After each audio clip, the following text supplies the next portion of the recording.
மோகன் ராஜா டைரக்ஷன்ல வேலைக்காரன் படத்துல நடிச்சிட்டு வர சிவகார்த்திகேயன் மலேசியாவில் நடந்த ஷூட்டிங்ல சூப்பர் ஸ்டார் ரஜினியோட பாணியை பின்பற்றியிருக்காரு. ரசிகர்கள்ட்ட ரொம்ப பெரிய ஆதரவு பெற்ற தனி ஒருவன் படத்துக்கு பிறகு மோகன் ராஜா டைரக்ட் பண்ற படம் வேலைக்காரன்.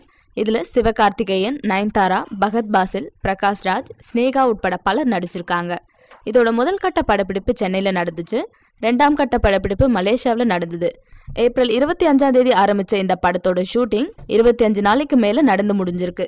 மோகன் ராஜா ஏற்கனவே டைரக்ட் பண்ணின M Kumaran son of Mahalakshmi, Thillalangadi ஆகிய படங்கள் மலேசியாவில் படமாக்கப்பட்டிருக்கு. இப்போ வேலைக்காரன் படத்தையும் மலேசியாவிலே படமாக்கி இருக்காரு. இதை பத்தி ட்விட்டர்ல கூறியிருக்க டைரக்டர் மோகன் ராஜா, என்னோட அபிமான மலேசியாவில் நான் படமாக்கிய 3ஆவது படம் தான் இது. ரொம்பவும் வெற்றிகரமா இந்த படத்தோட படப்பிடிப்பு முடிந்திருக்கு.